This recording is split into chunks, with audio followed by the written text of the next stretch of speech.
Friday. We're gonna have a meeting of PAWSD, our regular meeting. And first thing I want to do is call roll. Bill. Here. Glenn. Here. Gene. Here. Alex. Here. Okay, all's here. Consideration of agenda. Do I hear a motion that we accept it like it is? I move that we accept the agenda as presented. Second. Any more discussion? If not, all in favor? Aye. Aye. Aye. Aye. Motion. Thank you. Approval of the minutes. Did everybody read their minutes? I would move to accept the minutes as presented. I'll second that. Motion's been made and seconded. Any more discussion? If not, all in favor? Aye. Motion carried. All right, public comment. Do we have anybody who wants to speak to the public? Are you going to allow comments during these discussions? We might. Because I told them you might and you might not. Well, we can. Okay. Yeah, if we make a motion and Or they could speak now. yeah, which y'all rather do? Speak now? So you can get out of here? Sure, yeah. Okay, all right. Let's try it. Come right ahead. How's that? So I stand. Yeah. Usually I stand. Yeah. Yeah, so we, were notified really this week that you guys were potentially considering waiving the holding costs. You already do so much for us. The PAWSD Board waives the tap fees and SIF fees for, our new construction projects for workforce members earning 80% of area median income and under.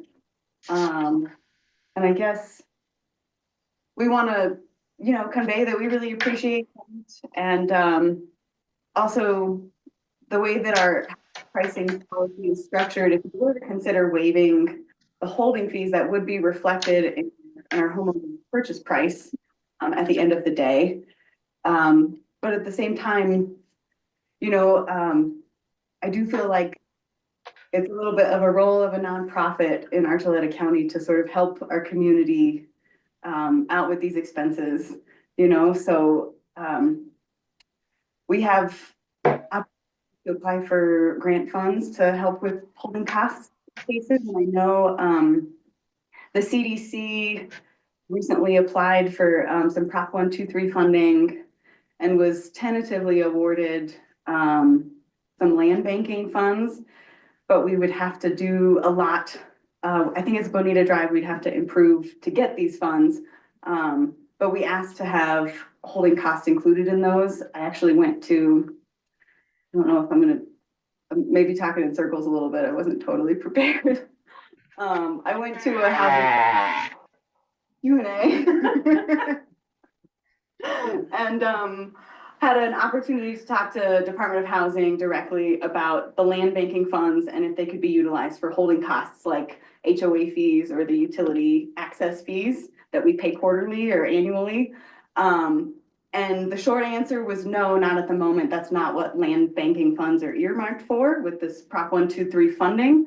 But they said they would be open to it. And it seemed like a lot of people in the audience working in affordable housing in other communities seconded my question, like it's a idea to be able to use land banking Prop 123 funds for holding costs like this.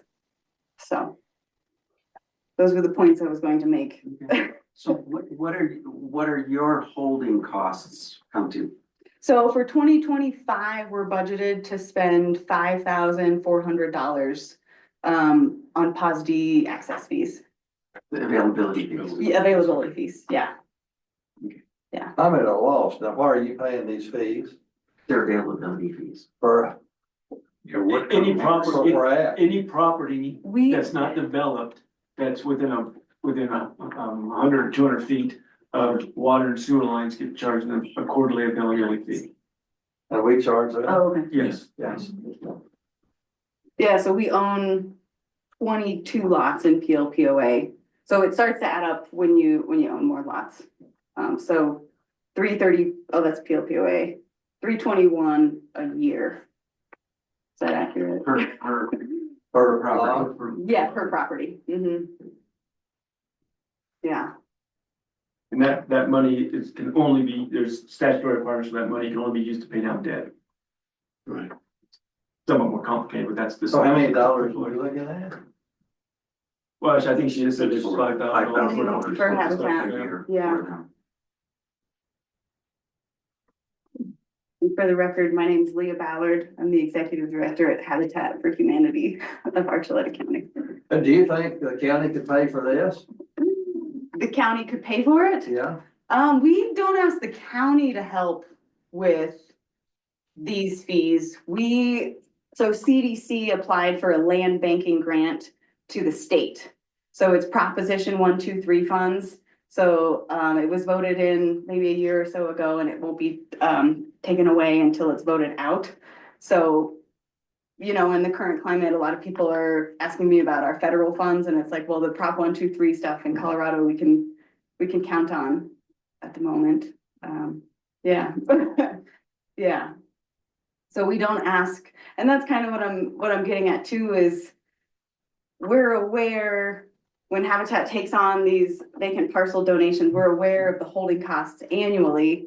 And thus far, we have felt like that's our role in the community as a nonprofit. Like, yeah, we're getting these parcels donated to us for $0, but then we start paying the HOA dues, the access fees, and we're still paying property taxes too. We've actually got an application into the state to waive those as well, but we haven't historically asked for the holding fees to be waived.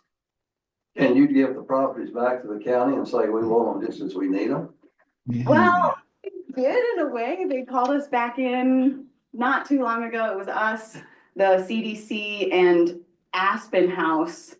And they, I think, had 9 more parcels that they would like to donate. And then they would start conceivably collecting property taxes. The HOA would start getting their fees, and PAWSD.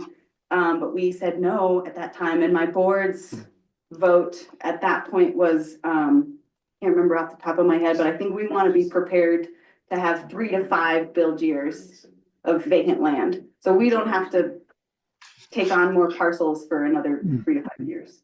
So, Because, you know, you can't look a gift horse in the mouth, but then if it's exactly. costing you, you don't want it. Yeah. Yeah, it's a little tricky. It was tricky to say no, and I did feel bad, you know, because it's hard not to like see an opportunity and take it, but then I'm also aware of the holding costs that we have, so. Okay, board members, what's y'all's, Well, we're gonna discuss it. It's on the Yeah. agenda. okay, Public Okay. comment. Right? okay, that's just public comment. Yes, sir. Thank you, And guys. so, will we need them here further? I think she's kind of clear, giving us the information that we Yeah, need. I okay. talked in circles a little, but it didn't make sense. Well, so y'all don't have to hang around if you don't Did you want have any to. more questions? Not at this point, no. Okay. So Bill can handle it. Okay. Yeah. Okay. Thanks. Yeah, thanks for having us. Thank you. Okay. Thanks. We're gonna sit for a minute. Okay. Yeah. All right. Public It's gonna be a comment. short minute because. Anybody else? Oh, okay. Yes, Paul? Well, I just have one comment. Right. If PAWS were to make a donation to Habitat for $5,000, it wouldn't set a precedence for any other builders that wanted to come and ask for their availability fees being waived. Makes sense? I mean, we donate $5,000 to Forest Health every year. And I mean, it would be a good thing for the community. That's all I got to say. Donation or not, what's the difference? No, you're not setting a precedence. We're not waiving I fees. understand what you're We're not saying, waiving fees. We're just making a donation to a nonprofit. Right. Which could be considered a precedent. The Forest Health. Yeah, we do that for Forest Health, 7,500 each year. Okay, all right, thank you. Let's move forward. Okay, we're going to end, I want to move an executive session pursuant to CRS 24-6-402 4B for the purpose of receiving legal advice on specific legal questions from the district's legal counsel, and CRS 6-402 4E I to determine positions relative to matters that may be subject to negotiation, developing strategies for negotiating and instructing negotiations, both respect to 24/300/69, the San Juan Water Conservation Services and the Dry Gulch Project. I'll second. Motion's been made and seconded to go into an executive session. Any more discussion? All in favor? Aye. Motion carries unanimous. Y'all excuse us for a little while. You can come back, please. You'll let us. All right, I call this meeting back to order. Next on the agenda is item number 7, consideration of Zoom protocol. Wait till we get Justin back. Justin, yeah. Justin, you want me to take over on this, or you want Where we at? Protocol? protocol? Zoom protocol? Well, I think Jim, you said you had some ideas. Yeah, I have something to do. I'll say mine first. Okay, so clearly at the last meeting, there was some frustration with speaking in Zoom and the people on Zoom being able to hear what was going on. I think Glenn's gone now.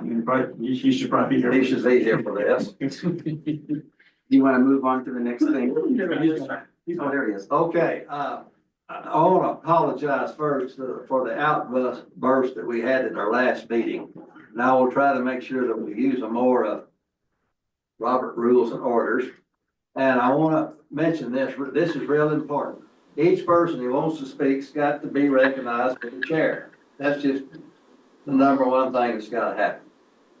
And now, this rules of order says that when we're debating issue, like a motion, everybody's got 10 minutes. 10 minutes is a long time, but you rotate around. So it also says that if somebody like us, if we want to shorten that 3 minutes, 5 minutes, we can do it. We just got to have a motion to do it. So y'all think, how much time would you like to have? The person who makes the motion is the first to speak. Then we rotate around, and you come back. You do that twice. So do you think you can say everything you need to say twice in 6 minutes? Or do you think 5 minutes, or do you want to leave it at 10? That's strictly up to y'all.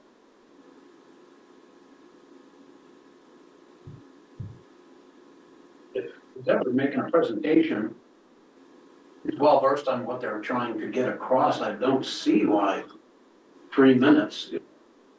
You can get a lot of points across in 3 minutes. And you're saying that happens twice? Twice, that happens twice. So that's point around the horn and then rebuttal or Yeah, whatever? yeah.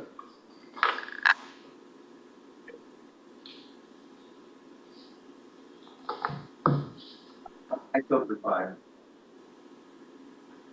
I don't think we'll ever use it. So you don't have to use it if you don't. want to. I get 3 minutes typically at meetings, and it's not quite long enough. And you're not repeating yourself. I'm never repeating myself. Okay, do I hear a motion? Tell a motion then, come on. Give me a motion. I make a motion that we. Follow Robert Chair? Yes, Mr. Chair. Well, I haven't read the book, so I'm not, I would make a motion that we restrict the comment period by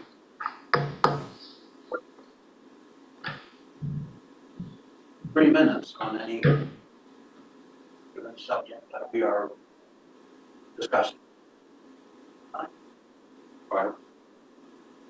Do I hear a second? Okay, do I hear another motion? I have a motion that we do it for 5 minutes. Okay, motion. I think that it's not With- always with gonna be 2 used, rounds. but I don't think that that's over the top to ask for. As far as time, and there's some specific issues where that may be necessary. I think it could lead to some overruns of talking and repeating ourselves, but I think as board members, we should have the right to do that to a certain degree.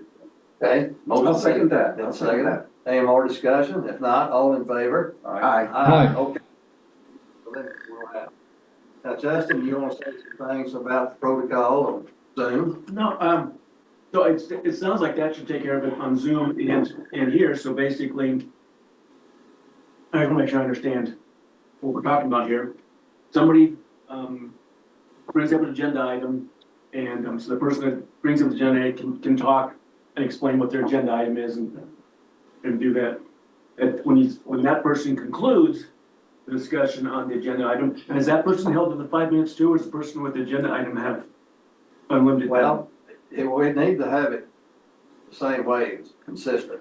Okay, so the person that brings up agenda item also has 5 minutes, okay. Right. So that person's done, then you say, okay, Bill, what's your comments? Right, And Bill goes for up to 5 minutes, and then you pick the next guy, the next guy, the next Right. guy. And whether they're here or On the on Zoom. Zoom, they talk their 5 minutes right, and they're done. we're done. We gotta have a timer, but one thing gotta point out, is just basic Robert Rules of Order, you've got to be recognized by the chair to speak. I think that'll solve a lot of our problems. Yeah, so we don't overtalk. Okay, all right, let's move forward then. Number 8, consideration of petition for water inclusion, United States Forest Service. Justin. So it was discovered that the buildings over off Pedro Road are on water, they've been on water for, I don't know, 20 or 30 years. And we just discovered that they're not in the district. Moved them into the district. So that takes board approval, one, the district. The second thing we should discuss is, do we include in the district and not charge them for inclusions, or do we charge them for the inclusions? We have had this in the past where we found a customer that's been on water for quite some time, and we did allow them to come in the district. We included them in without charging the fees. That doesn't set a precedence, doesn't mean that's the way you have to do it. I just wanted to bring that up.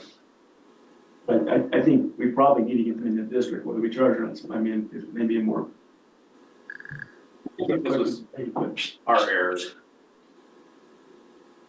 Like Mr. Chair. Mr. Chairman, Yes. so, your rules, Dad, give me a minute. So, I mean, is there any downside or any other liability or anything that's going to change by allowing them? No, I think we have to allow them. I'm not sure if legally we can give water to people outside the district. You know, I'm not sure of that. Maybe Renee knows, but they should be in the district. They're a federal agency, so I don't think they pay mill levies, so I don't think it's gonna really even benefit. I don't know, but they should be in the district. So I think one of the reasons for not charging the inclusion fee is that they've been part of our family already. They've been paying their fees for their water, and the inclusion is more like, oh, you're new, you need to kick in. Right. That in this case, I feel comfortable not charging the inclusion fee. So whoever makes the motion, I would support that kind of approach. Yes. Mr. Chairman, I somewhat agree with what's been said. Maybe not an inclusion fee, but an impact. We've got rules. They've got rules. The water rights on the forest. I can remember more than once, because it's on the forest, they analyze it, and in some cases it gets reduced. Our diversion right gets reduced for, you know, whatever reason, because that's their rules and we have to follow that and we understand that. But I think we need to, other than inclusion, because like you say, they've been paying some fees all this time, but I guess I would question maybe CIF. There is an impact that hasn't been paid for. I'm throwing that up. Mr. Chairman?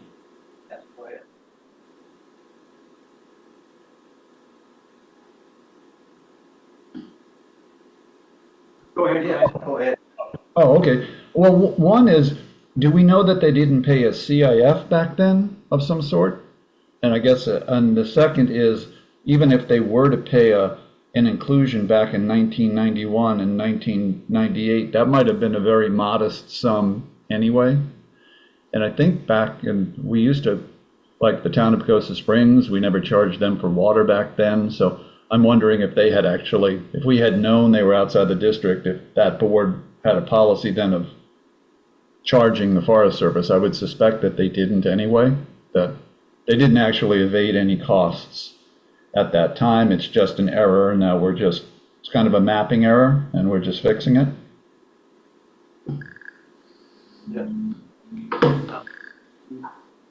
I don't know if there's any way to research it or not, but I suspect why this happened is we were bringing a water line down through the rendezvous and had to somehow get it down Piega Road towards Mission Drive-ish. And I think we had to go through Forest Service property to either that or go all the way around them, which would have been much more expensive. I wonder if we paid them for that easement, or if they played very nice and said, yeah, give us water and just do it, that's maybe kind of how the way things were done. So I have no problem with, forgiving any fee if they, you know what I'm saying? I don't know if we've investigated, I don't know how much we saw, Renee, you may know that. Based on my tenure here, that happened a lot, so that's probably a very good likelihood that is what it was. It was like, on the back of a pickup tailgate, a couple guys shook hands on that, and all like, man, that's, tends to be. I would just, Mr. Chair, Yes, go ahead. if the board is interested in entertaining approving the petition for inclusion, staff should probably make sure that we have all the easements in place, if that was the case, Justin, because this may be an opportunity for us to document rather than having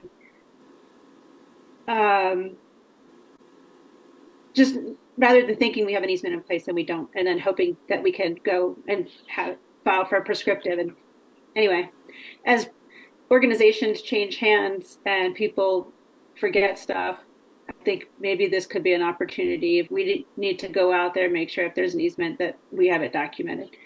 So that would be my only comment. Thank you.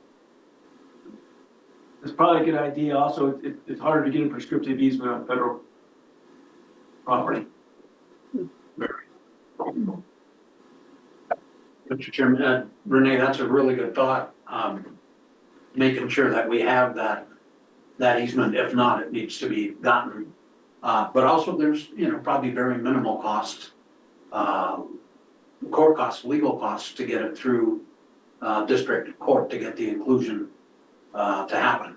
Whether we want them to pay for that or we want to donate that time and that expense. I'm just saying, I think for us.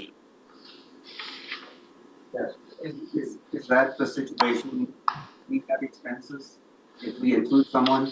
We have legal expenses, Marcus would end up writing that up, and it would go to the court, whatever those are. They're nominal. This isn't $100. Yeah, I don't think anything's legal with an attorney's $100, but it's a couple $100, and then there's mapping things that are done with engineers and the county. So we're talking $500. Probably in that range, I guess. And Renee probably has a better idea, or you probably have a better idea.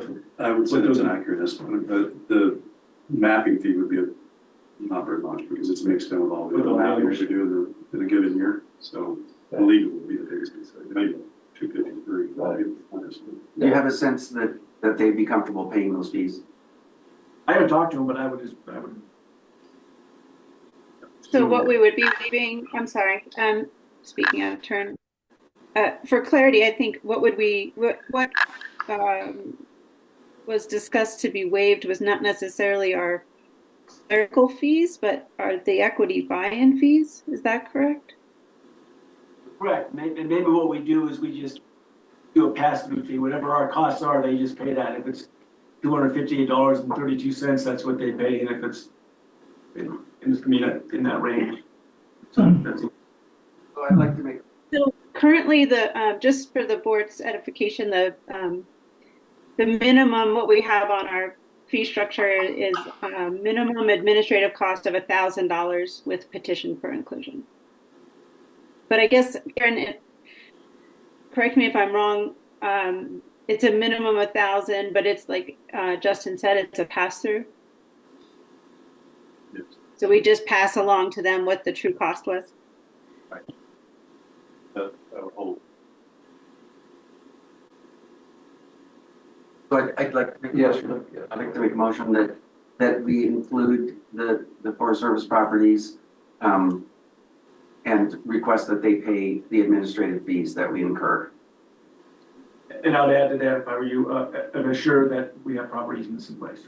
And ensure that we do have the easements in place if there are easements through the property. okay, So that is included in my motion. all right, do I have a second? Second. Motion's been made and seconded. Do I have any more discussion? Mr. Chairman? Is that,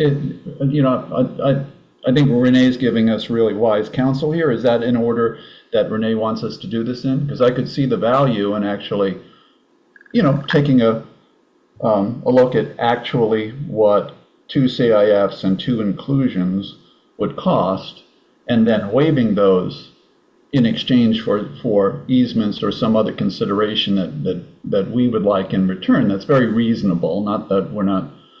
So is this the order, is this, that's order fine if we approve it with the understanding that you'll be happy that the easements are in place? That's a very good point. Justin, what is your experience with the Forest Service? Would it be best for us to make sure all the easements are in place prior to the board approving the petition? Or do you think right now we have a good working relationship with them that we could trust that the board approved it with the assumption that they will work with us and get these easements if they need to be executed and put in place? What are you thinking? I think we could write up the inclusion, the state that they'll pay any fees, and it's dependent upon us receiving any necessary easements for the water line. So if they say no, that means the inclusion's out. So the petition for inclusion is contingent upon receiving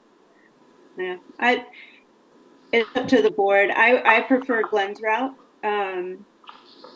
just because I am a creature of process, but if Justin feels that the working relationship with the Forest Service is such that we would be covered. I don't have a relationship, so I can't say that. I was doing that just for brevity, but if we want to have it in two parts, it's fine. I like the way you said it, personally. So I amend my motion. To proceed as described by Justin, that the write-up for the inclusion include their understanding that they'll pay the fees, and that easements will be, I don't remember. To provide us with any necessary easements. And I would also say, if they say no, we're still giving them water.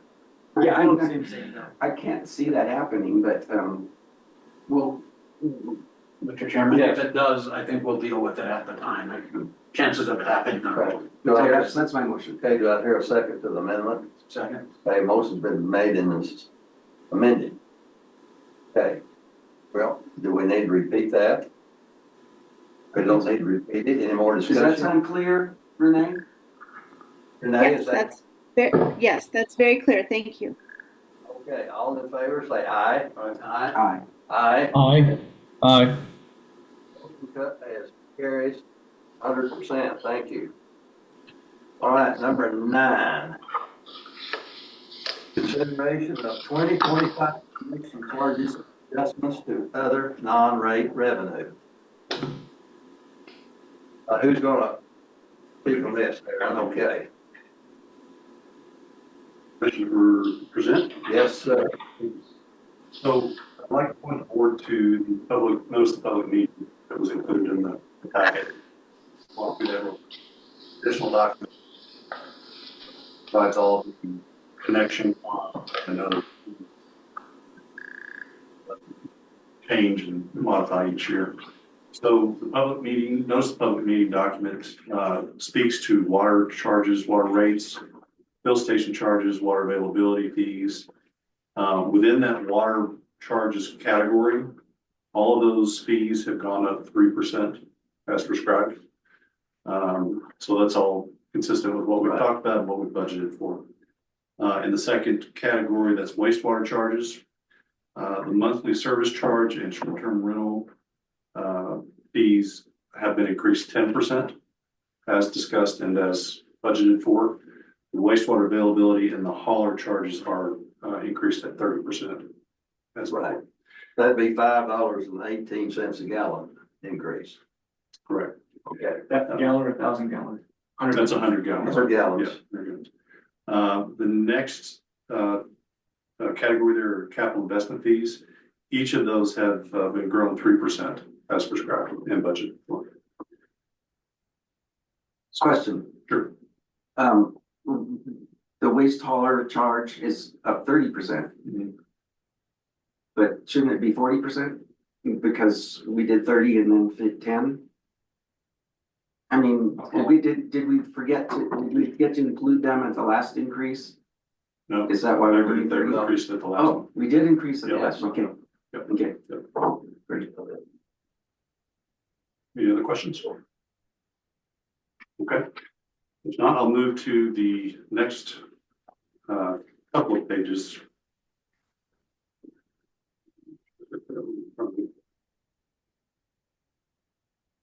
You on appendix A?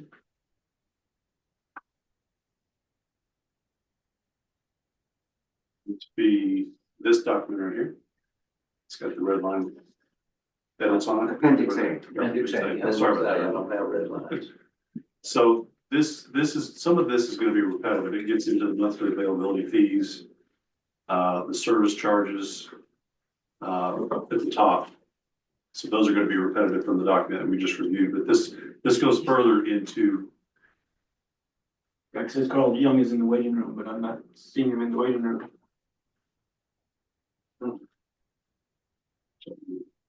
hold up or continue. Well, it might, I don't, I don't think that we're doing anything wrong. he would be kind of Yeah. a practice there. Okay. So, moving to the water and wastewater connection fee section, which is about halfway down. Our standard 3/4 meter connection is gonna go up about $50. And just to generally overview all of these fees, we go back every year and we reach out to our vendors, figure out where the prices are going, they'll give us estimates. And then we put that together with our labor costs, whether they've gone up and down, and then we adjust these fees. So that we're essentially paying for all of our costs that are involved. So we've done that again this year. There actually were a few that went down just slightly as a result of that, but just kind of generally give you the overview of it. So walking through each of these, we've adjusted a few based on those factors. There was one that I wanted to point out to you that became a little bit of an issue last year. We, in that section, the water and wastewater connection fees section, there's item D. There is a no-show fee that is going from $100 to $250. We had at least a half a dozen no-shows last year, and actually a few of them were repeat no-shows. And so we would go out to the connection site, nobody was there, and it would occupy roughly an hour of our service team's time. So we're trying to bring that up to where you gotta show up, or it's gonna cost you steam a little bit. Yeah. So that was adjusted a fairly sizable amount. The rest of them were fairly nominal. So, Can we just not hook them up if they don't show? We can't, oh, period, Just, sorry, You're not getting hooked up. That would make them think twice. Oops. Yeah, get recognized. Sorry about that. So without going line by line, does anybody have any questions about anything they see on that document? No. Okay. Looks good to me. Move to approve or? Do we need to open up a public hearing on this? Dave? No, it was noticed 30 days, back in, December for today. And the noticing requirement has been satisfied by the, notice that we provided in the newspaper. The public hearings are for the budget. That's public hearing requirement. This is only a public meeting. And the notice satisfies all those requirements. Okay, you've been satisfied. All right, any more questions before we receive a motion? I need a motion accept this as presented. Gene, next is gonna move the motion. I can try.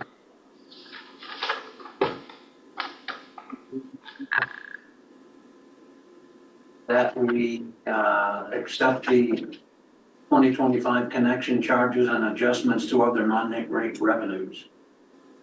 All right, do I have a second? I'll second. All right, Bill seconded, motion's been made and seconded. If you want to make any, you've got the first chance to talk about it if you make a motion. Does anybody else want to talk about it? Not, all in favor?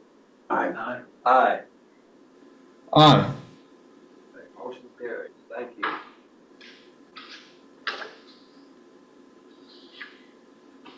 Now then, discussion regarding Vista WTV account expansion.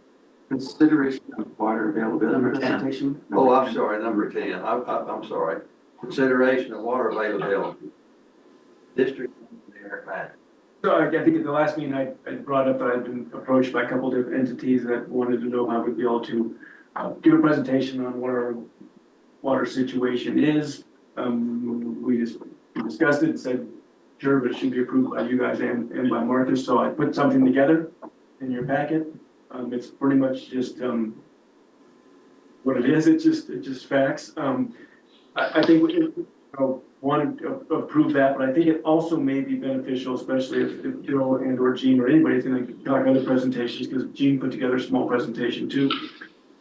We're binding those together so we both have the same presentation, and we can always get together and go over where I came up with my numbers and like behind the scenes facts I was going to give if we want to do that. But that's just a thought. Yes, Bill.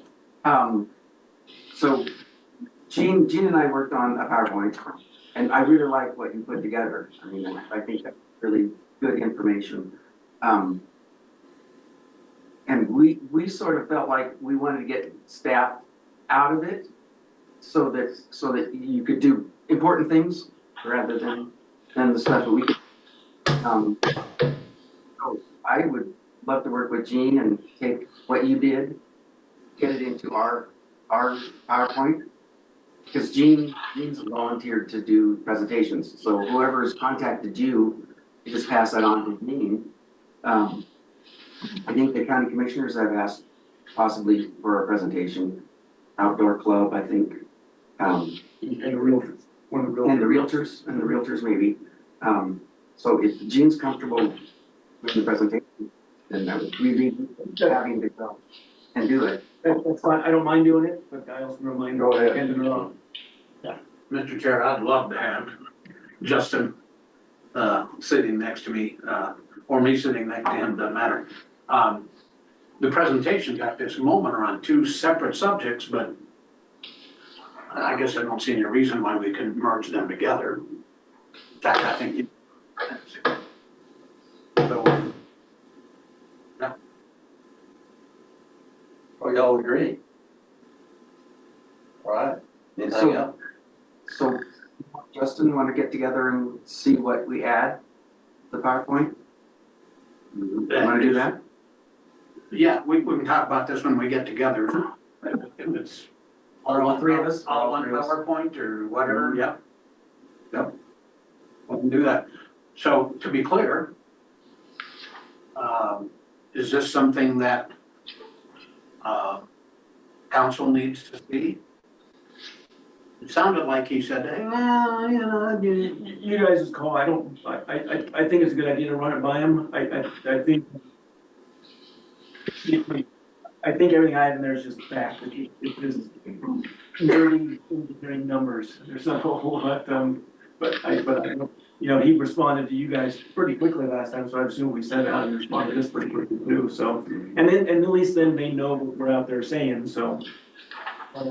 Yeah. Yes. okay, Aaron, since we've, so we're gonna get together and kind of merge the two things. Right. Does the board want to see any more of it? Or when it's done, we just get it out there? Do you want to see it again, or do you want Well, to? speaking for myself, I trust you guys. That's why you got the job. I don't need somebody else. Alex, what do you think? I think the last revision we did, I think looks excellent. I think we're on the right path, and I don't necessarily want to get into the little minute details and changing sentence structures and rearranging paragraphs anymore. I think that it's fine, and it's good enough that you guys could go from there. I think that the board members have put in their input, and you guys have come up with a really great product. Okay, Glenn, do you have any comment? Oh, just, I think, you know, as you're approached, maybe you could make decisions about who might be the best. Once you've settled on a presentation, you might make decisions about who would be the best presenter given the population or the organization that you're addressing. I think there will be some very specific ones where having Justin as, you know, one of the preeminent water engineers in the state, building one of the biggest projects in the state, he just carries an authority that none of us do. So I think I could see some critical presentations where you might decide that, you know, Justin might be the go-to person. And I was just looking, just one question for Justin is, I'm just looking at these water rights and trying to put them in context. Like,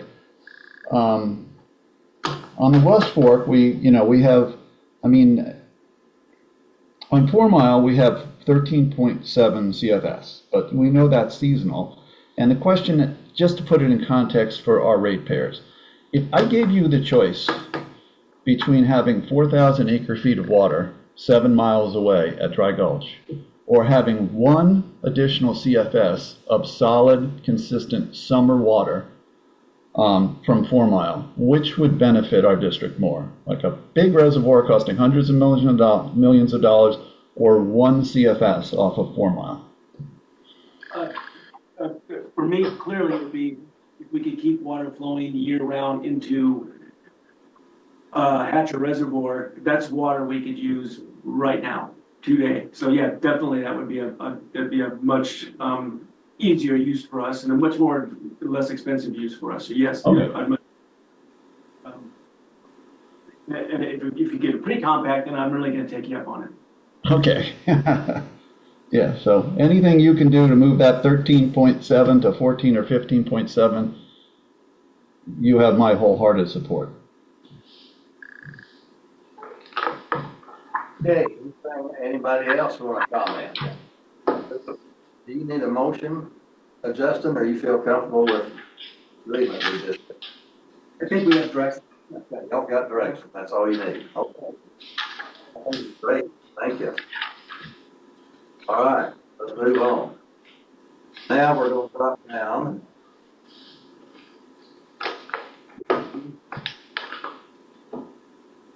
Item 12, 11, there we go. Discussion regarding Vista WWTB campus expansion. So as I'll take the lead on that. Okay, As everybody's aware, we had Plumber do somewhat of a feasibility study of turning the pipe around. So instead of pumping water up here to our Vista plant, see what it would take to turn the water around and build a new plant down at the Yamaguchi Park area. The final report's not in, but we got a final draft, which is 99% done. And the cost, their engineers estimated cost of turning that pipe around, which would include adding 2 other pipes in parallel, was $60 million. That's not also including the cost of a new wastewater treatment plant. So, I'm not saying we should just throw that out. I think that's good information to keep in our pocket, but we may want to look at other options. And Gene had brought up another option of possibly purchasing some of the vacant land around our existing campus, which is owned by one family, and possibly just expanding the plant up here and not spending $16 million to turn the pipe around plus a new plant. So, I'll now turn it over to Gene. That's okay, because he has Yes, been yeah. in contact with the property owner. Mr. Gene, Chairman, take over. about 2 hours ago, I contacted him again, and Mr. Turk is elderly. His health isn't all that great. And he's having trouble getting a hold of his son. That the parcel of property, which I think maybe some of you have seen, it's a rather large parcel. It's 230 some odd acres. It starts here, goes all the way behind Vista, and then goes into Martinez Canyon or Stolzheimer, whatever you want to call it. Of course, all we would like, I think, would be either a portion or this parcel, which is roughly 17 acres. So the property is in a family trust. And he's trying to get a hold of his son, and when he does, he'll have the son get a hold of us and we'll meet. So it's just still out there. He seems to be very open to the idea, but because it's in a trust and his kids need to be involved, that's where we're at. And for those of you who don't know it, it just seems like a good option because the last manhole that everybody, including the town, including Hatcher, anybody who gets sewer service from us, including the town, comes to that manhole at the beginning of Lynn Avenue. And so really, we're talking 200 feet away is whatever expansion we might do should be able to fit there. And, I came up with some thoughts. For instance, we know we have an I&I problem and we're working on that. But it's the same problem that I think the town has right now. When they have I&I, they're paying La Plata Electric good money to pump water in a sewer line up for here for us to treat. Well, turn the pipeline around, same thing. Only worse in our instance because we're treating more wastewater. So we'd be pumping. And it's funny, what do you mean pumping, Gene? Downtown's down here and we're up here. We don't have to pump. Well, yes, we do. There's topography and everything in the middle. And so we'd be spending a lot of money on electricity to pump Mother Nature's water downtown. Doesn't make sense. The other thing I think that makes this, if it turns out a reasonable option is, if a new plant was built downtown, unfortunately, we still have to operate this plant at a very reduced rate. But there's water rights downstream that we're obligated to feed that stream some of our wastewater. That seems silly to run 2 plants, a tiny one here and a big one down there. But if we go with this option, it's all right here. So I will keep you posted, or Justin will keep you posted on any correspondence between the owner and go from there. Bill?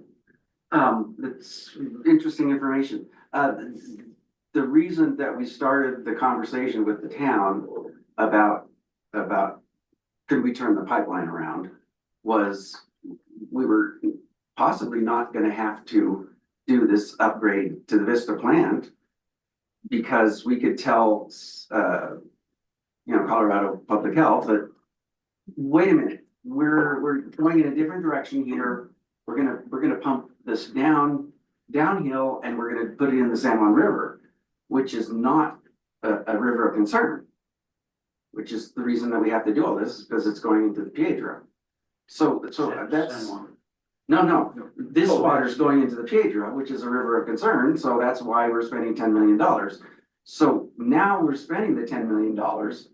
It's not as big an issue, it seems like, to even consider it, because we're already halfway into building it.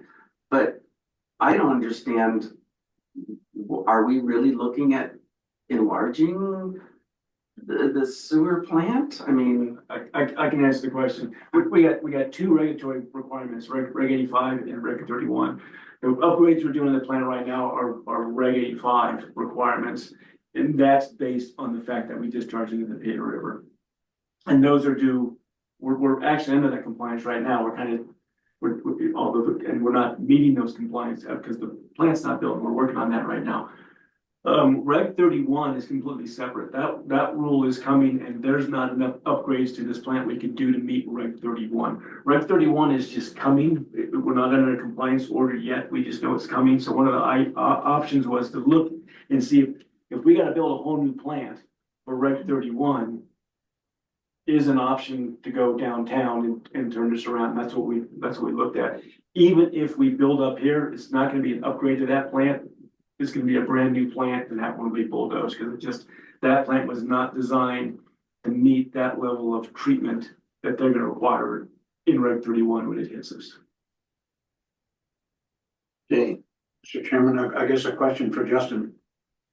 Let's say that this property turns out that we can obtain it. Rather quickly. Is anything that we're doing to the Vista complex right now, would it benefit by having more real estate to put any improvements on? To meet Reg 85? No. Okay. No. The plans are 90% done. It's all fit in our little packaged area right there. But no, it wouldn't have any benefit. yeah, Mr. Chair? yes, go ahead. I think to me, I was always just afraid that the 7 million gallon a day plant down there would run up over 100 million. And now that we know just turning around the pipe is going to cost 60 million, it just doesn't seem like a plausible project. I think we need to tell the town, and I'm sure the town is going to get the report as well, but it seems to me that they're going to have to make some choices. Like they're going to have to really optimize their pumping system, one, if they want to accommodate the next 30 years of growth down there, or consider their own independent plant. But boy, the 60 million just to turn around the pipeline seems to kind of put that project to bed, at least in my mind. So, Chairman? Yeah. I couldn't agree more with Glenn. I'm trying to think of not just our customers, but our maybe potential customers in the future. A new plant downtown is going to cost 150 million or something like that. If we can do what we need to do to meet Reg 31 for half or a third of that price on this property, we're not only saving our customers money, we're saving the town of Pagosa is paying what, 25% of the cost. So anytime we would that to me is a win-win. Yes, Justin. Yeah, and I'm gonna sit down and probably go to lunch with Steve and kind of get where it is. I was bored by that number. That seems like but it kind of makes the number of the pipe crossing into the highway not look so bad now.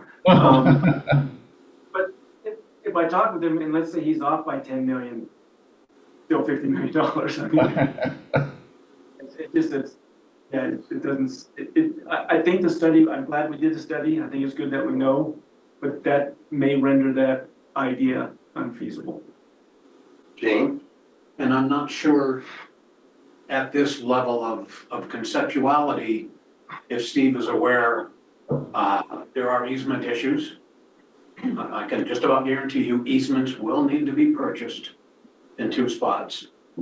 And I'm just gonna throw a number out there. 25% needs to be blasted.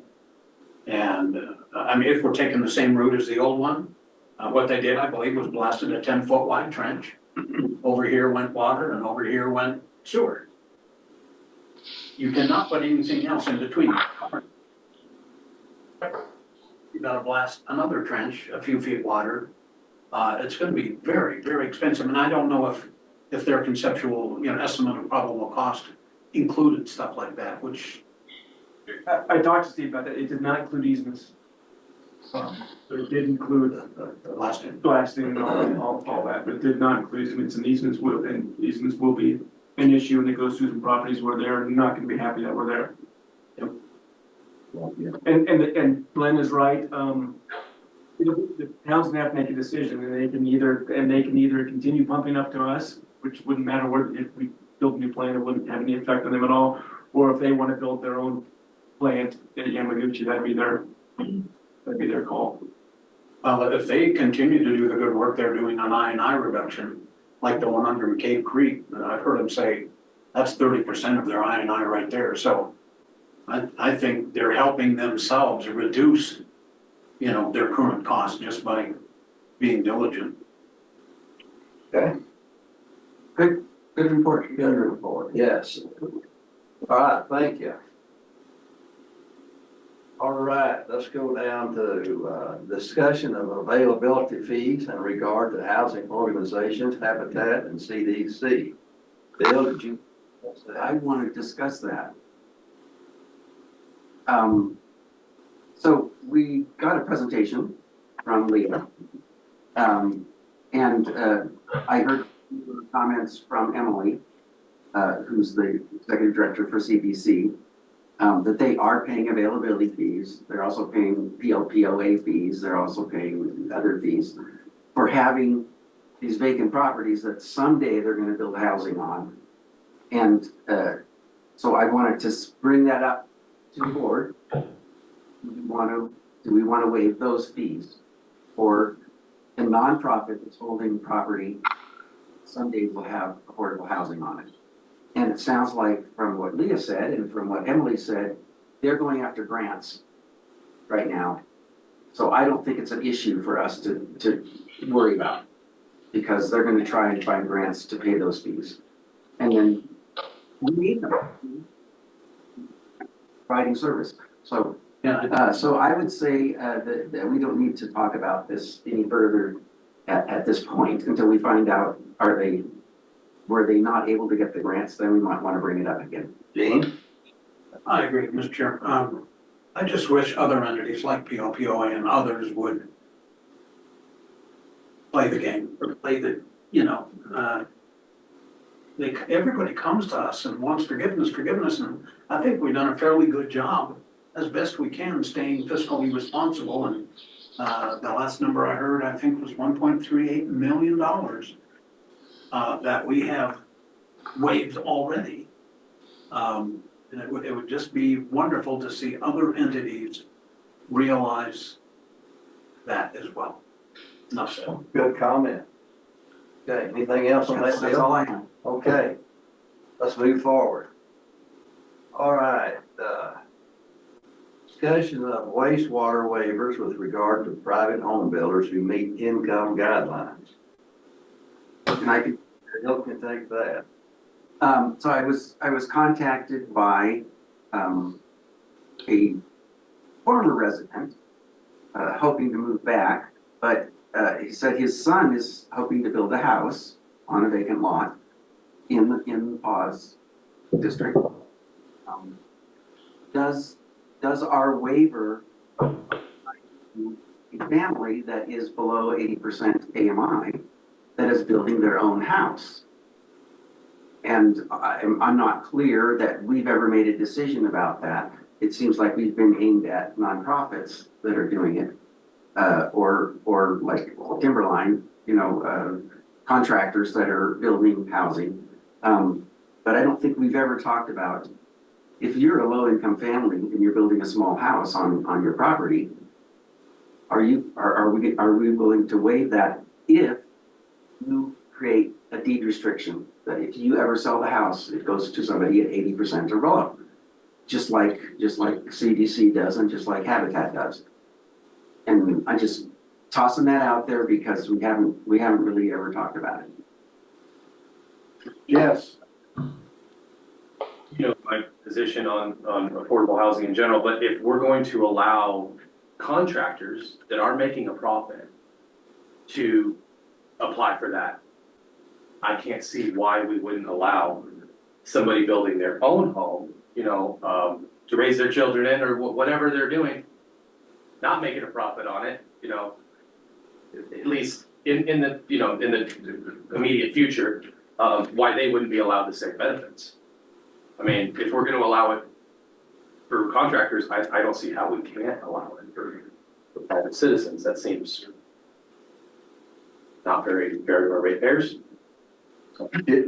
yes, especially if you have the same restrictions that we have, which would be restrictions.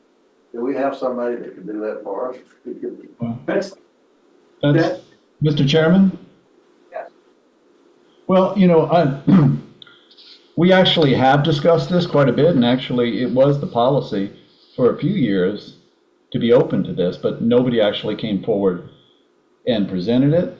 And the issue, even though I agree, it's very appealing, but the problem is putting on that deed restriction, and I don't know, are we at 15 years now? And if we move that to 30 to, which I'm going to suggest next year, are we going to get very many private home buyers who are going to restrict themselves to selling it to, you know, to someone in that 80% and below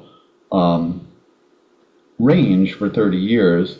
And the other issue, again, will become compliance and record keeping. And our idea with this is that we want this to be, not to put a burden on our staff, to keep this record keeping going for 30 years and to make sure that they're in compliance. And so that's why we've generally restricted it, not even to contractors, really. I mean, like the CDC and they have very large contractors who have federally mandated compliance schedules and staff. So again, I think it's a romantic idea. I could see in individual cases where it'd be great. I could also see where trying to enforce it against an individual family, transferring it within the family, could become a legal nightmare if we're responsible for all those compliance issues. So maybe if they could get sponsorship with Habitat, I would say, like, this person, if they're under 80 and they want to build a home, maybe the best thing is to get them to get sponsorship with Leah, who's always looking for qualified buyers. And so they get their home and we don't have to worry about the compliance. That would be my suggestion.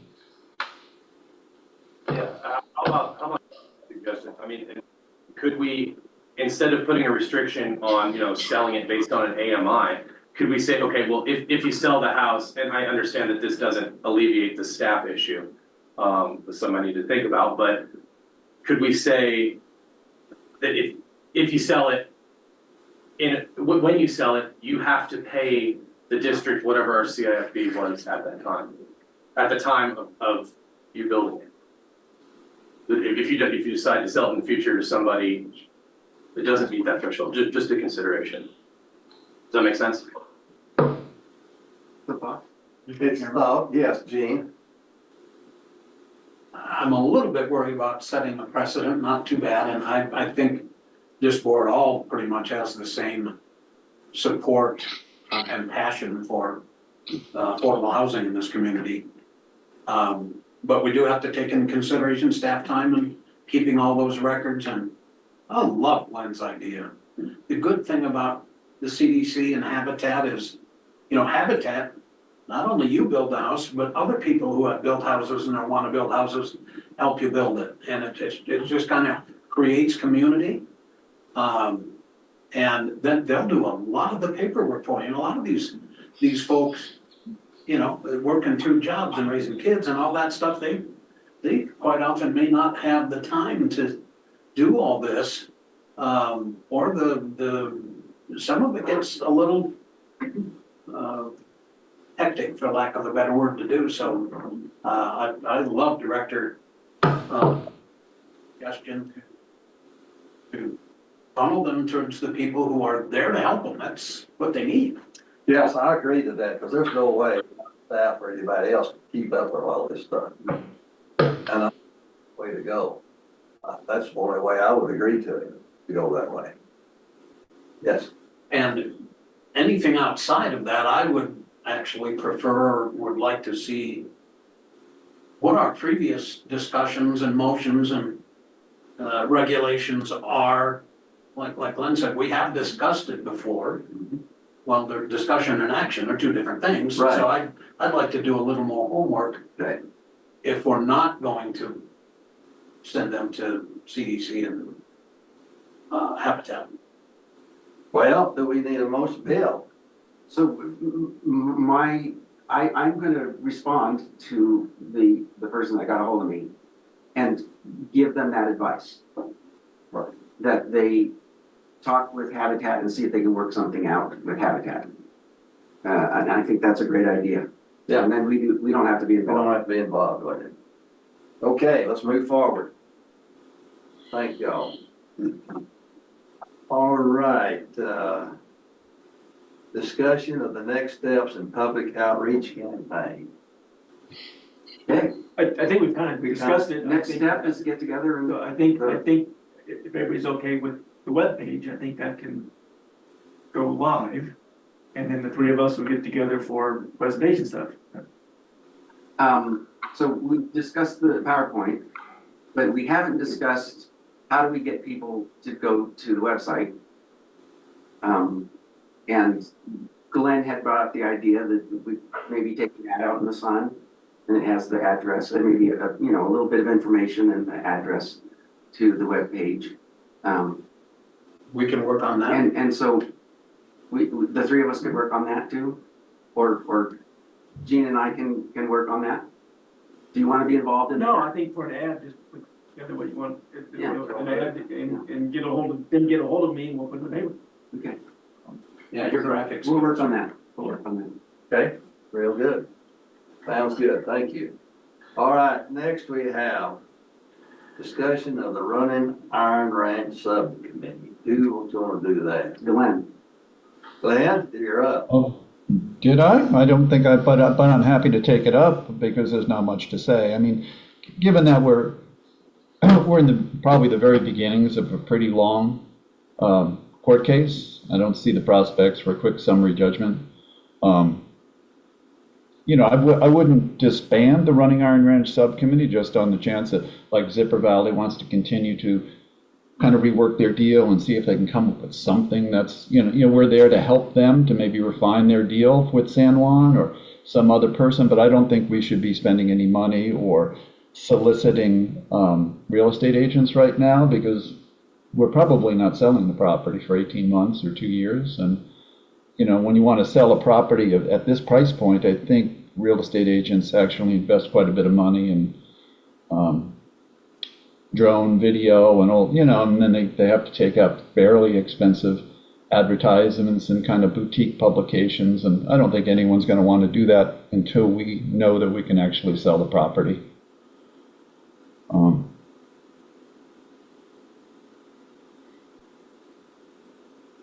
So I don't have much to report other than we could just keep it open as we're open to the community or actually open to San Juan changing their mind and saying, hey, we'd like to work towards, maybe asking our own voters for a very small bump up in a mill levy so we can take on the obligation.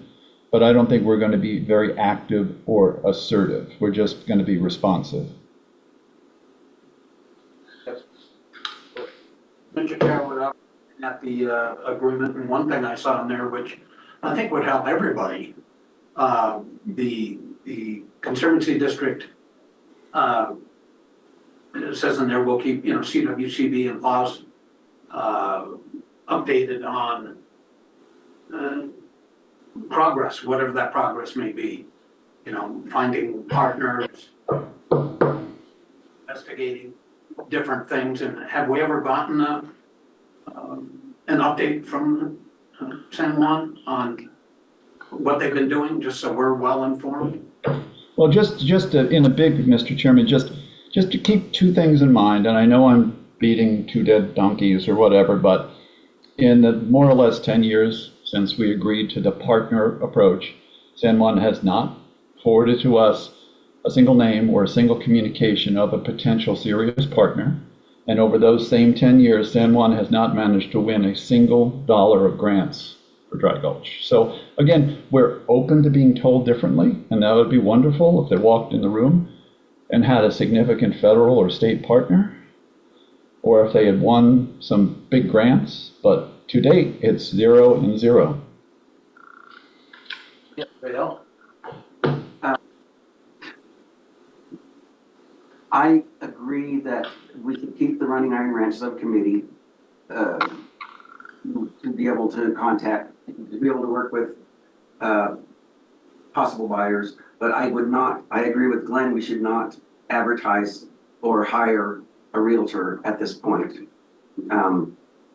So I don't know that we want to make a motion about that, but I mean, that's my feeling, is that we don't want to hire a realtor at this point.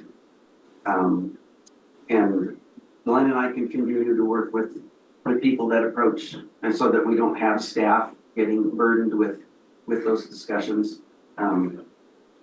Jane? So that's how I'm feeling about it. Mr. Chairman, I agree, Bill. If, my understanding is that the first offer we had was an offer, and we said, please go see San Juan. Second offer. Second one? Second. Go see San Juan, because they're a partner. So, if you have any more unsolicited, I think we should keep doing the same thing. It's a three-way agreement, and I think that should work well. But should we ask for monthly, quarterly, annual updates on, hey, where you at, what have you done? You know, just so we know. I don't wanna rely on innuendo or what somebody else might have said, you know, coming directly from the district. Well, if that's what the original agreement was, they've got to do it. That is what it says. That's what they said. Okay, we're gonna expect that that's gonna happen. If that's the original contract, you look at it, we've got Ms. Jones here. Ms. Jones, can you talk to that, please? I'll just, I will say that it's a little odd. We live in a small town and Bill comes to every one of our meetings, so it's kind of odd that you think that you don't know what's going on. But if there's a formality that you want, and the Running Iron Ranch Committee, by the way, existed before there was an offer. It was an attempt to open a dialogue with cars. And so you talk about it as if it just popped up only to talk about offers of property, which for Alex, since he wasn't around then, I just want to clarify that was not the case, right? So there was an effort to build a good communication and help get talk relate to water supply and the value of grant. And so I would look forward to having an environment where we can have some productive conversations, civil conversations. And you know, obviously the litigation makes that difficult. But you know, I think it's a little disingenuous to say you don't know what's going on out there. But that said, we can certainly I will take back to my board, we meet next week, your request for something in writing. Thank you. Jane? Mr. Chairman, I think it would be better if it came from you without Bill's filter. That's, you know, he comes back, or Glenn tells us, you know, here's what happened at the meeting. Not only because it says so in the agreement, but let's just start some open conversation. So my board actually had preferred to have, rather than, you know, some couple of people to get the boards together and have a joint. Yeah, I'm happy to take that back. I had several of my board members say that they preferred to get both boards in a room and have a joint work session and have some conversation. I think if we put an agenda together and had some structured discussion, I think my board would be amenable to that. And I do think that any way that we can get together and try and start to have some honest, civil discussions about where we're coming from with facts, what has transpired. It's a very long history, right? I've been trying to go through files for what happened way before I was involved in this organization. And there's a lot of urban legend, I'll call it, myth. Maybe there's a kernel of truth somewhere, but it's been so blown out of proportion about any number of things that I agree, there's a lot of potential misinformation out there. Right. And so I would be, again, my board meets on Monday. I'm happy to take, Jean, your suggestion that we get together. Dean, go ahead. I think we're talking about two different Different things. I'm talking about a requirement in the agreement that we get updates. It's pretty obvious that there's differences on both sides of the fence that will never, ever, ever come to fruition. That's just the feeling I get. I hope I'm wrong. I'm just saying quarterly, let's say. You put something together, you email it to the board and say, we've done this, this, and this. No response on this one. We tried this, this, and this. This is what we're gonna try next. That's just a report. Yeah, I'm happy to take that back and have that conversation about whether we want to formalize it that way or some other way. But I want to be clear that what was happening over the last few months, I mean, we invited you all out when we tried to have people out for a tour of the property. You were involved in that. Bill came, Glenn came, when we had some interest from LPA. We let you know that you were there with us. So I think that, again, I wasn't around years ago, but in the last couple of years, we have made those efforts to have people involved so that you know real time what's happening. And if that's not being communicated to you, Jean, because other people are doing that and you're not getting that information, well, okay, that's kind of not on us completely. Well, it is. We would like written reports, just like it said in the I original. hear you. I'm just saying that if Bill and Glenn go to an event and you're saying things come back filtered to you, that's not what I can control, right? I can control Yes, how it is you what hear you can information. You can write a You are report. contractually responsible to give us a report. I don't want their filters. I want what you have done without their bias. I hear what you're saying. So don't bring this other superfluous stuff in there. That's all I'm saying. Well, Jean, I was just referring to the comment you made earlier, so I didn't think it was superfluous. But again, if this is there's no point in going down this rabbit hole, which we always seem to go down. So I will take it up with my board on Monday. Thank you for the opportunity. Glenn, I recognize you. Well, I mean, again, I would just like to see some first steps, and I understand, we have given reports, and those reports are just dismissed. And, when the Wilson Water Group report came out, and there are many purposes for the Wilson Water Group report, and I think giving a little leeway or latitude on the water rights aspect is interesting. It's something we should consider. But obviously, the M&I projection for PAWSD was outlandishly wrong. So what we did is we asked Justin to take again, I'm going to say, probably the preeminent public engineer in water in Colorado, certainly in the Four Corners, to take his time. He took an awful lot of time. He came up with a very intelligent, very, very conservative in the sense of aiming high, demand projection that could be plugged into the Wilson Water Group report. And it just has sat there for 2 years, and you guys haven't paid it the basic respect to plug that in. And you said you were going to do that, or you're going to seriously consider it. Instead, we have this ridiculous 5%, 5%, 5%, 5% growth forming this baseline for a really unsustainable growth projection. So, I mean, a good first step would just be take the hours and hours of work that, in my mind, the best engineer, water engineer in the area provided to you and incorporate it into the Wilson Water Group study. That would be a first step of basic respect. Okay, thank you, Glenn. Just, you want to say something? Yeah, two things. One, I'm gonna, that staff's gotten direction to, cease moving forward with the broker RFQ.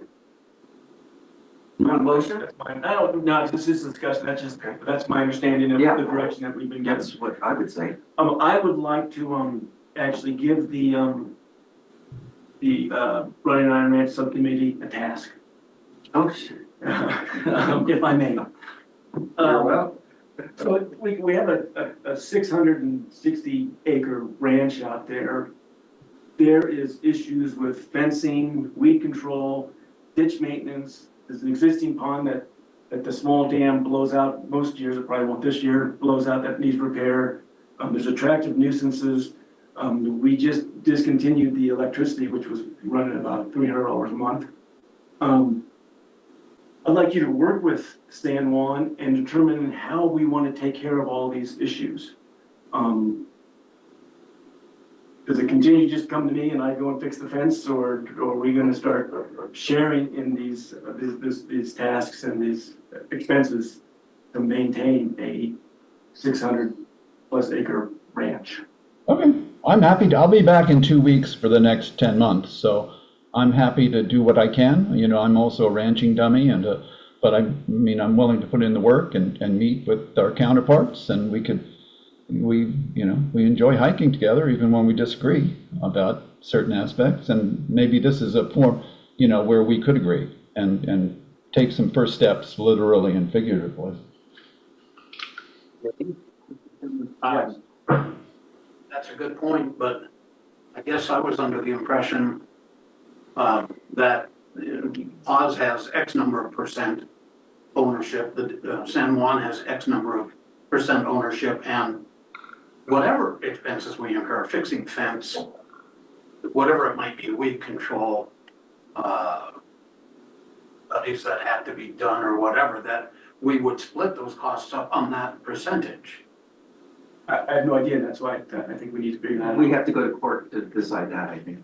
Oh, it's not in the agreement I thought already? it's the agreement. Well, that's something that we might just come to a common sense agreement between the parties. I don't think that that's an impossible one there. You're wrong, but whatever in the agreement, we should follow that, and even if it's not in the agreement, it sure seems like it's common sense. That's right. Yeah, I would say that agreement is,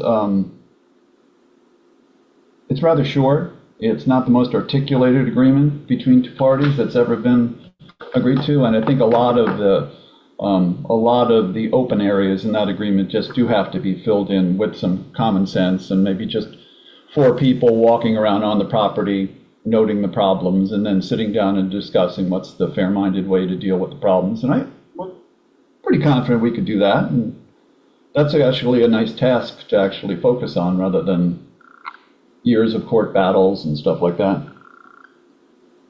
Yes, Gene. Mr. Chairman, Candace, is that something you could share with your board? I will, yeah, it's on our agenda because, you guys canceled the lease with, Kathy Weber. She would have been doing that work this year. You guys have said it's gonna be 18 months, so, that cost is there now because you guys decided to terminate the lease. So, yeah, we can have a conversation about it. Because there's other costs other than the leases. I'm just saying, but you can bring that to your board and say, Yeah, it's definitely on our board to figure out because I was asked to look at a document that didn't make a lot of sense. So hopefully that was what got communicated. Actually, you guys sent it to your lawyers, but I have that in mind. Okay. thank you. Anything else on that subject? Okay. All right, I had not on here, but I had an agenda item I wanted to talk about. I'm just throwing this out. We've always asked our customers, what you like, what you want to do. Well, what about doing a survey? How much are you willing to pay a month for capital investment fees we give away to these low-income housing things. Would the board like to send out some kind of survey, be interested? Would you want to pay $0 a month, or would you be willing to pay $3 a month? Or would you be able to want to pay $6 a month? But give us some idea, do you think that PAWSD needs to be doing this? And I'd like to throw that out. I won't be on the board, but this is something for all of y'all to think about in the future. So we could do that survey several ways. I talked to Gene, I talked a little bit to Renee, and you could do, we're gonna have a vote coming up. Ballot, we're gonna spend some like $40,000 to have this. We could put that question there, real simple, in that, and we'd get it back probably because it is a vote. And, also, we've done that before. The last time we had a election of like that, we put in the Tabor. We want to stay under Tabor. So it's nothing new. It's something we could do. Another way, Gene said, well, why could we not do that in the, just a regular mail out with a bill?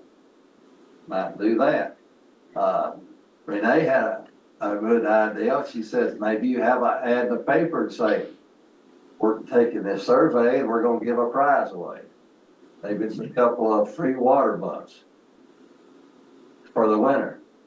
Would you put your name in the pot to be sure and vote on this?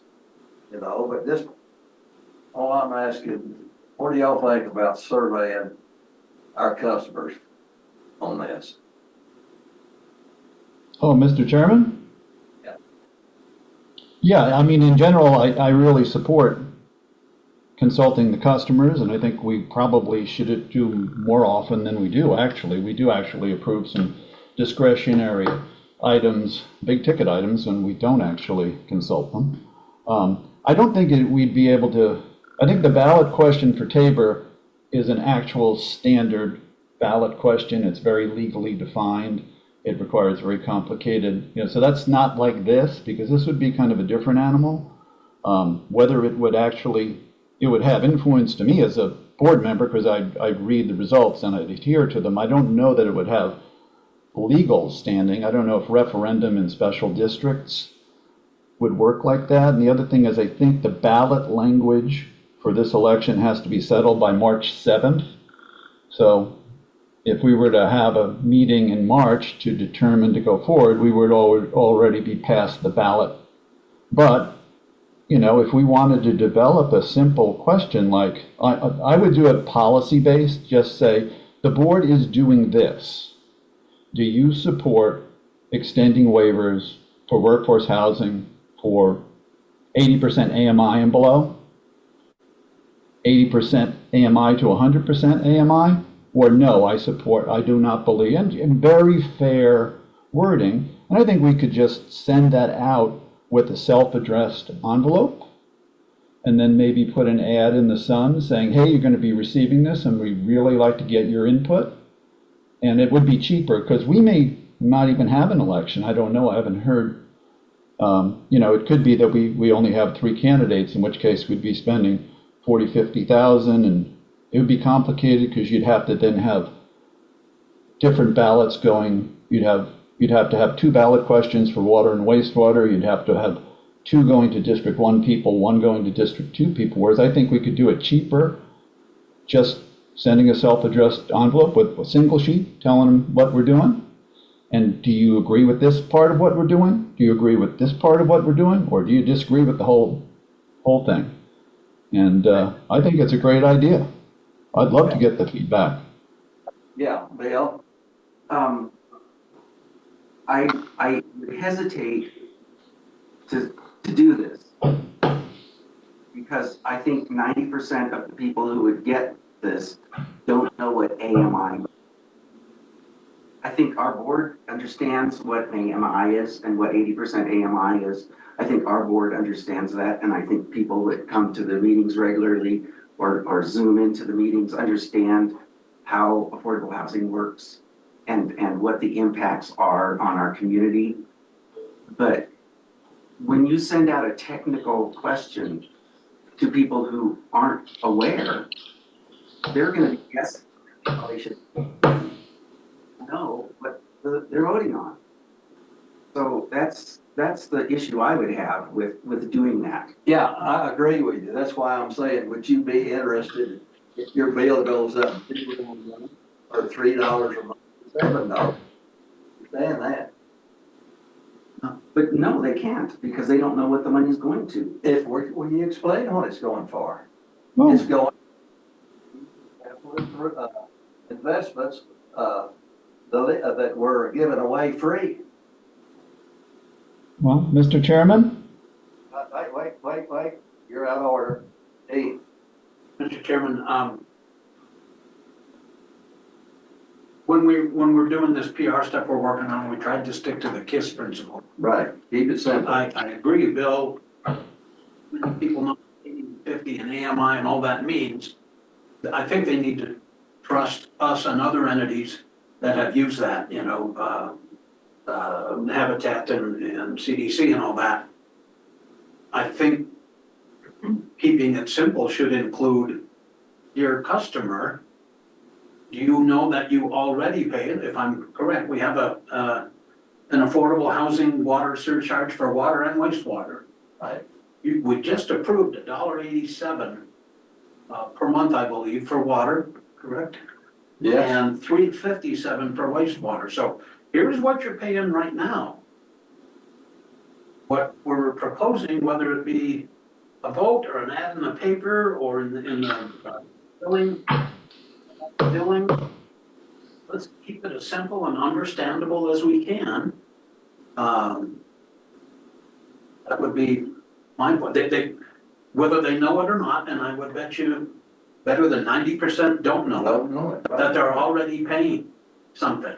They don't know what that something is, but they deserve the right to know that. And then if we are asking, we should bump it up, keep it the same, you know? Mr. Chairman? You know, I've heard this from other boards too, when we want to refer things, questions to the public, that they're just not quite smart enough or up to speed enough. I do think the average PAWS customer can understand average median income. And if we were to put average median income, open paren,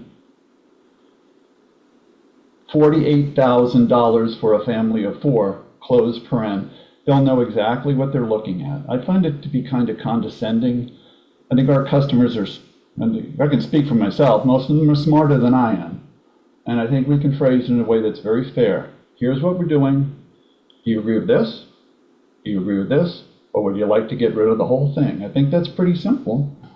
And I think I don't know. I've already said it. Thank you. I just wanted to bring this out. I didn't want to get tied up for another 30 minutes on that. Yeah. But I want to think about it. I'm just giving you something for the light bulb. Okay? Okay, we'll think about it. Well, go on. All right, Justin, you've got some stuff now. Are we ready to talking points? Is that where we're Yes, at? work managed and talking about. Okay, first, water loss. I apologize. We're gonna start putting the monthly water loss report into your board packets. There was really no big change in this month. We still have about 500 missing. We had a lot, I think we talked about this last meeting. We had a lot of frozen meters. One at night for a while. And I think that's the tip of the iceberg. So I think we're seeing a lot of water loss now out of water meters that froze, and as they start to thaw, the water's shooting out. But a lot of the houses aren't occupied, and they don't realize that they don't have water yet. So I would anticipate this number is going to be high for a little while. We have contracted with the company that does satellite flight over to take pictures, and they find losses, and they say, and a couple have done this, they can find water losses down to 22 gallons per minute. Satellite thing. We were gonna have the flyover, this month or next month happen. We're gonna delay that now because we think we have so many damn water meters it's gonna throw off the data. And so we're gonna push that off until it kind of warms up and we find the water meters that are broken and we fix all those, then we'll have that flyover and we'll hopefully it's successful. We can find a lot of these I think we have a lot of water loss. I think we're dying from 1,000 little cuts. Is my thought. Dumb question, but I gotta ask it, being an old water meter guy. What do you call it, the water drip, that if I have a leak that somebody calls me, if the bottom of the meter is blown out, it doesn't report that because it doesn't see It it. doesn't see it. It reports it as zero use. So, yeah. And then my second question would be, could we put that on the web too? Monthly water loss report?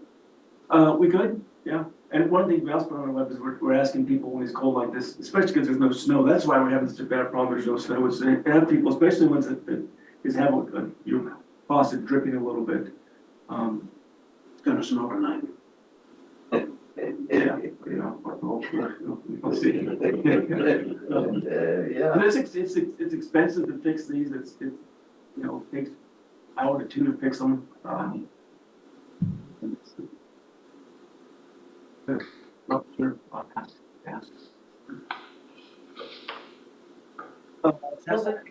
In that regard, can we get that nice Graph. chart, that nice Yeah, graph? that's in the report. That'll be on both things, yeah. So that'll start next month? Yeah, Okay, I had to do it this month and I dropped the ball. Okay. Right. Snowball, you guys should come out, you get a chance. It's looking like a water plant. There's a lot of pipes going in, a lot happening. When do the membranes get us? Right now, they're just finishing up the DAF and the membranes we don't have on site yet. I would assume in another few months that should go on. We're actually gonna start, having meetings on startup at the end of this month. The startup team will be coming in and doing trainings and stuff like that. So like I said, before it looked like a concrete shell, it now looks, if you go in there, it looks like a water plant. So if you guys, you wanna come, just let me know and It's impressive. we can start walking through and looking at that, so it's moving along pretty good. My last thing is, you know, based on the last meeting and certainly what was reported in the paper, I think it's clear that staff dropped a couple things that either the board wanted or individual, board members wanted, so I think I'd like to kind of more formalize some of the way we've been handling things. And an example is, on Monday, Aaron and I called a quick meeting with, Alex and Glenn to talk about the surcharge calculation worksheet. And the reason we contacted Alex and Glenn is to get Alex up to speed since he's treasurer, and Glenn had helped prepare that spreadsheet. And when we had looked at it for a year and we couldn't quite remember why we did some of the things we did. And it was a very productive meeting, which I'm not a big meeting guy, so I don't typically think meetings are productive, but this one was, we got through that, and that's what ended up being in the packet. And we found, we talked through it and figured out why we did the way we did it, and we found a couple math errors, so we got all that fixed, so. But I think it would have been more fair to have brought this up to the board in case other board members wanted to go into that. I know Jim had called and said, what were you guys talking about this meeting? So I think I need to be a little more open to having, when we meet, have everybody involved. A few months ago, a couple of us and Jim and Alex met with Stantec, and Glenn would have liked to have been at that meeting. So I think I'm gonna start opening these, and not just call a couple guys and say, hey, you wanna come in and talk about this? I think we'll formalize that a little bit better, just to make sure everybody's involved. And if more than 2 people are involved, we'll notice it. It's really not that cumbersome to notice things. I kind of been fearful of that, but I don't think that was rational.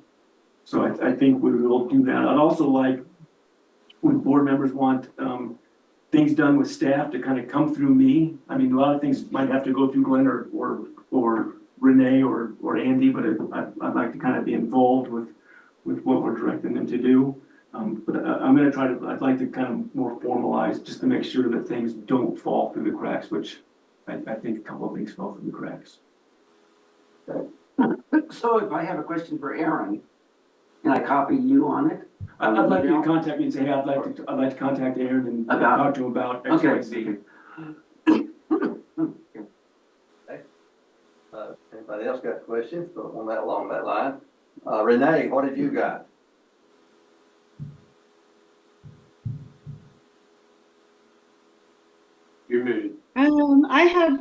let's see. I just have I have two things. The first is the DOLA hearing. It's our advisory committee hearing where we go and present in front of DOLA our our grant application request. This one was for $1 million for the Vista wastewater treatment plant upgrades for Reg 85. That is scheduled for March 6th, and I've been in contact with Jim regarding that, and Gene. Jim feeling that he is probably not really going to want to go. It's in Eaton, Colorado, which is outside of Fort Collins. So we will have to fly, or it will take all week, and it'll probably snow to drive there. And so I reached out to Gene because of his history with the district, and particularly his history with the Vista wastewater treatment plant. And he said he would be available to go up there with myself, and I'll probably try to take Justin with me this time. Given that it's not just with Snowball, we needed to replace the whole plant, and I can basically talk my way through that. But this one is about reversing the entire wastewater treatment plant process from nitrification to denitrification, and I'll probably fumble that one a little bit. So if there's any engineering questions, I'll definitely need to rely on Justin, and their advisory committee really likes everybody to be there. It's kind of their thing, especially if you are asking for $1 million. So I would like for the board to agree that Gene could represent them at the DOLA hearing, please. Yeah. And Oh, I've yeah, coordinated it with absolutely. Gene and his schedule. It works for him. Yeah, and maybe Gene can even drop in that he used to run the town system, which serves a poor, underserved community. I think lots of angles you guys can play. Great choice. Yeah. Thank you. Hey, Is everyone else in agreement? Yeah, Yes. everybody's shaking their head. Yeah. Okay, great. Sorry if you were all in agreement and I missed it. So, just so everyone there knows, I've really enjoyed actually fielding the last couple of meetings on Zoom, because I've been able to experience it the way that the rest of the community and everyone else, any board member who is on Zoom as well. And so just to point that I think we made some really good decisions tonight about how to have a better flow of discussion, but also just so everyone knows, we can generally not hear when we're talking, we can't hear you guys. So at the last meeting, when you guys were trying to get our attention and Glenn and I are talking, we can't hear you. So unless you're, throwing things at the screen or something, like, we can't. So just so everyone knows, that's how the Zoom experience works. So just so in the name of trying to just have a better flow of discussion, just so you guys know, we can't hear you. There's a lag. And so I think that's what it is. And so once we have about maybe 10 seconds of silence, then we can start to hear you guys talking. And then my second point was just to bring the board up to speed. I took Glenn's advice, very good advice, thank you, to reach out to a third party to conduct the election for us this year. And I reached out. So first I reached out to Marcus to see if he knew a law firm he could recommend us to, because a lot of law firms, unless you're not their client, they're not going to take you on just for an election, because frankly, they don't make a lot of money on it. And they're taking you on to do a really hard job. And so he was willing to recommend us to White Bear.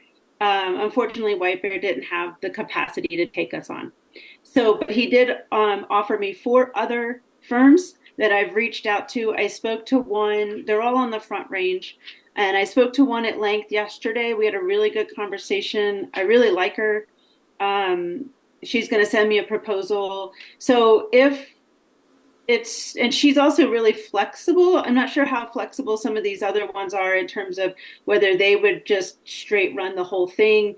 And I'm really not involved, and I don't have a preference there. Actually, it's whatever the board wants me to do.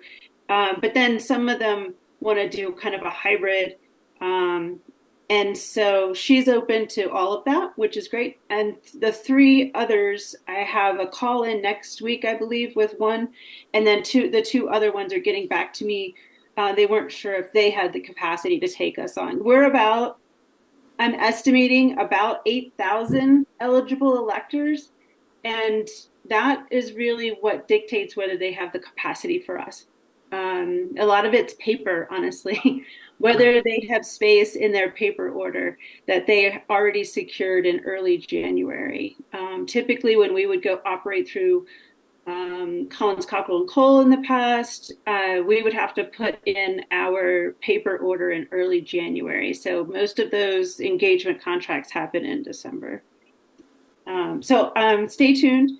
I will likely be bringing this back to you. I anticipate maybe having to have, if it's looking like we're going to have an election because of the number of self-nominations I received, running into the deadline of February 28th or the write-in affidavit deadline of March 3rd. I may need to have a quick special meeting if we do need to engage a consulting firm. But I'm just going to try to see how that works and try to balance it out. This one person I spoke with is fine with engaging with the understanding that the election may be canceled and there may not be an engagement ultimately. So does anyone have any questions for me regarding election activity or any of the consultants? Renee, Alex brought his self-nomination form. What would you like me to do with that? Hold on to the original, please.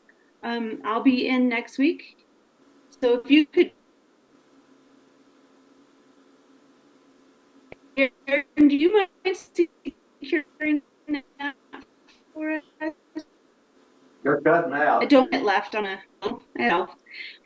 would you mind securing, Aaron, would you mind securing this Alex's self-nomination? Sure. Okay. You can scan it and send it to me too. That would be fine. But I'd like to have the original. Electronic versions are fine, but if there's an original, I like to keep it. So then, yeah, I'll be in next week and I can pick that up and put that with the other one that I have. Yes. I do have one thing to say, Renee, is I put on there, obviously, my legal name is not what I go by. I go by my middle name, so I would like that on the official ballot, if at all possible. That's how I'm known. Yes. Great. Perfect. Bill, you had a question? Okay, I've got something I've got to go over with Glenn. Glenn, I'd love to have done this during a private meeting between me and you. But you made a statement in the last meeting. I know everybody was hot and bothered about it, but I've got to go over it because it was in a public meeting. And I'm going to just give me time to read this. I wrote this several times and I want you to listen to me. Sure. All right. In the Pagosa Sun, they come out with your quote that you had. You said, I'm not going to impose massive 30% rate hikes on customers based on an absolutely deeply unprofessional, flawed rate study. And here's what I responded to this. I believe this statement is hypocritical and totally false. I want to point out that on December the 14th, you made the motion to accept the Stantec rate study. 4 board members were present. Our current district in here was absent, but it passed unanimously. You also voted on the Stantec rate study conducted in 2018, which was unanimously approved on September the 20th, 2018 at a cost of $24,900. The board adopted the rate study in order to meet its financial obligations for unfunded mandates and operation, plus make sure that we have A+ ratings. The study cost almost $55,000. It took a year and a half to complete. During 2023, the PAWSD Board had 10 meetings discussing this. Y'all remember every board meeting we discussed it. And also, we had a 2-hour session on going over it. Also, I'd want to remember, I'm just at a loss, Glenn. You voted for 2 different Stantec rate studies, and now you're trying to convince Paul's customers that you have no confidence in such a study. I would like to have your response, please. Sure, and I too would have enjoyed maybe having a private discussion before this kind of pointed research personal attack, but that's okay because I think that's fair. I think I was very clear that what happened at the end of 2023 is that we were hit. I think I actually said we were hit with a tremendous amount of cost. There are a lot of moving figures. We were giving a lot of guarantees. One is we were given guarantees that no Title 31 costs would be moved into the study. The other is that our decision as a board, line by line, on how to ascribe costs would be in the study. I think I was very honest that we were moving very quickly, that the board, the administration certainly was feeling the heat, that we were putting in place very, very large increases, okay, in not only capital investment fees, but in wastewater fees.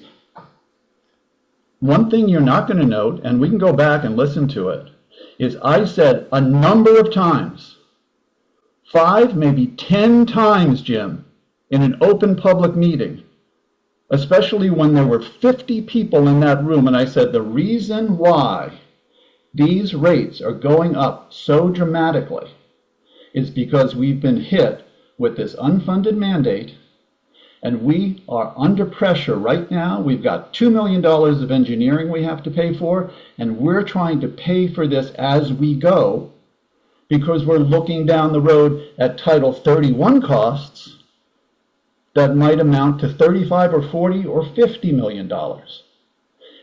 Never, when I said that, okay, did anyone say, no, actually we're going out for a revenue bond, which is going to take these costs and is going to average them out at a much lower price point for 30 years. Never was I told that. I don't mind being contradicted when I'm wrong. I'm a little concerned that we're working towards a big revenue bond on our customers and no public mention of it is made. Okay, so, and in fact, I think when I don't exempt myself from criticism for not looking more critically at the last one. The 2018 was a whole different animal. We didn't have 10, maybe $45 million of state mandates. We didn't have to increase our wastewater CIF by 1,500%. Okay? And then when we started, and I'll say this, I'm sorry, you attacked me. The first time it was floated, we were told, again, I think it was in like a manager's talking point, or again in one of these other items brought before the board, that the figures were looking, we had these unfunded mandates coming down the road, and it looks like it's going to be 50% year 1 and 50% year 2, and your opinion was, well, there's nothing you can do about it because there are unfunded mandates and unfunded mandates, and at that meeting I said, not me, okay? I'll crawl over glass before I put a collective 125% increase on our customers. And I'm really proud that instead of the 125% increase that you were, not happy with, but not going to push back against, we managed to lower it to 40%, and I'll stand by that. And I'm sorry that I made mistakes, but, I recheck my work. Glenn, I'm not attacking you, I'm attacking what you said. And I'll go back to what you said. You said that, let me quote this isn't a paper, everybody that reads the Pagosa Sun knows what it said. You said, I am not going to impose massive 30% rate hikes on customers based on an absolutely, deeply unprofessional, flawed rate study. Do you It is believe a that? flawed rate study, Jim. Jim, it was assuming that we would not spend one single dollar out of our reserves on the wastewater fund. It was underestimating affordable housing surcharge income by $2 million. There are millions of dollars of line items of income that are not in that rate study. When I looked at it more closely, apart from the emergency last year where we were told if we did not approve these items quickly, okay, we weren't going to be able to pay our bills. And I will come back to it. I don't know where and when you may be involved in the discussions about how we were going to pursue a revenue bond.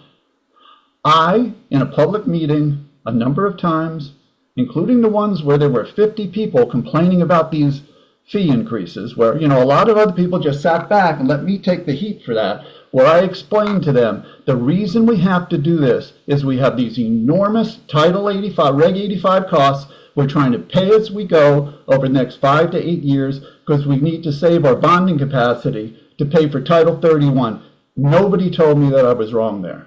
You've got to tell me I'm wrong. And you also have to tell the board when you're thinking about going out for a bond issue. But you It is a very, very flawed rate study, in my opinion. In fact, somehow, we were able to reduce that utterly necessary 30% increase to 10% just by dedicating some of our reserves and by recognizing certain line items of income that they missed. got $500,000. But you made the motion to approve it. If you were so aggressive, why did you make the motion to approve it? I told you, I made the motion to approve it in 2023, based upon the fact that we needed this much revenue to pay off a $10 million debt over the next 5, 6, 7 years. That we had $2 million of initial engineering and expenses. That, remember the rush, that the fact that we had to delay it by 3 weeks kind of set panic that we weren't going to be able to pay our bills? And once we were past that, and I take a look at all of the missing revenue, I don't know. And then I find out, actually, it's not going to be $2 or $2.2 million a year, right? We're going to be able to spread this cost out over 30 years, and that's great. So if we can spread the cost, we can spread the cost for our customers as well. Okay, that's all I wanted to hear. Okay. Is there anything else we need to discuss? Yes. Just another maybe request for Justin. Any reason we couldn't put the lake levels on the website too?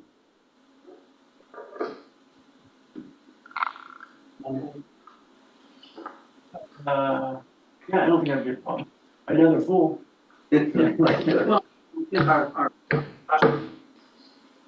I had the opportunity to sit down with Josh Kurz a couple of weeks ago. We had a good conversation, had a cup of coffee, and many of the questions he asked went back to the water supply work group, which was 2011.